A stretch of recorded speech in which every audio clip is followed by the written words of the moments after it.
ডলারের বিপরীতে রুপির মান নামতে নামতে সর্বনিম্নের রেকর্ড ভঙ্গ করল। এমনই দুরবস্থা হলো ভারতের, অর্থাৎ ভারতীয় রুপির দাম সর্বকালের তলানিতে গিয়ে ঠেকেছে। এই নিয়ে প্রতিবেদন প্রকাশ করেছে বার্তা সংস্থা রয়টার্স।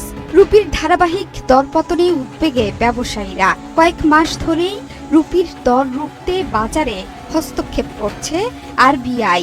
পাশাপাশি টানা ৮ সপ্তাহ ধরে ভারতের বৈদেশিক মুদ্রার রিজার্ভ কমেছে বলেও প্রতিবেদনে জানিয়েছে রয়টার্স। প্রতিবেদনে বলা হয়েছে, মঙ্গলবার প্রতি ডলারের বিপরীতে রুপি ৮৪.৭৫-এ পৌঁছেছে, যা সোমবারের ৮৪.৭০-র সর্বনিম্ন রেকর্ডকে অতিক্রম করেছে। শেখ হাসিনা সরকারের পতনের পর থেকে উত্তপ্ত বাংলাদেশ ভারত সম্পর্ক। শুধু তাই নয়, সম্প্রতি চিন্ময় কৃষ্ণ দাসকে গ্রেপ্তার নিয়ে তোলপাড় চলছে দুই দেশে। এতে স্থবিরতা নেমেছে ভারতের পর্যটন থেকে বাণিজ্যে। প্রতিবেশী হওয়ায় ভারতে বাংলাদেশিদের যাতায়াত, পর্যটন এবং স্বাস্থ্য খাত থেকে প্রচুর পরিমাণে লাভবান হয়ে থাকে দেশটি। কিন্তু সাম্প্রতিক সময়ে বাংলাদেশিদের ভারতে যাতায়াতের বিধিনিষেধে উল্টো ক্ষতি হচ্ছে ভারতেরই। তার উপর নবনির্বাচিত মার্কিন প্রেসিডেন্ট ডোনাল্ড ট্রাম্পের ট্যাক্স বৃদ্ধির হুমকিতেও পর্যদস্ত পুরো বিশ্ব। ডোনাল্ড ট্রাম্প স্পষ্ট করেই বলেছিলেন, ব্রিক্সের দেশগুলো যদি ডলার বাদ দিয়ে নতুন মুদ্রা ব্যবহার শুরু করে তবে তাদের পণ্যের ওপর ১০০% শুল্ক আরোপ করা হবে। ব্রিক্স জোটের অন্যতম সদস্য ভারতও এবার সেই প্রভাব পড়েছে দেশটিতে। মার্কিন ডলারের বিপরীতে ভারতীয় রুপির ঐতিহাসিক দরপতন হয়েছে।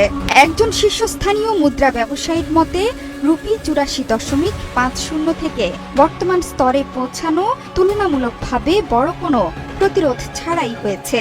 এটি ইঙ্গিত করে যে ভারতের কেন্দ্রীয় ব্যাংকের হস্তক্ষেপ কম ছিল অথবা ডলারের চাহিদা বেশি। দুই ক্ষেত্রেই রুপির জন্য উদ্বেগজনক সংকেত। সোমবার ভারতের জিডিপি তথ্য প্রকাশের পর রুপির 0.25% পতন ঘটে, যা গত ৬ মাসের মধ্যে সবচেয়ে বড় পতন। বিশ্লেষকরা মনে করছেন, দীর্ঘমেয়াদে রুপির এই দুর্বলতা আরও গভীর হতে পারে। এএনজেড এর অর্থনীতিবিদ ধীরাজ নিম জানান, ভারতের দুর্বল জিডিপি প্রবৃদ্ধি এবং আরবিআই এর বৈদেশিক মুদ্রার রিজার্ভের পতন রুপির জন্য দুর্বল অবস্থার ইঙ্গিত দিচ্ছে।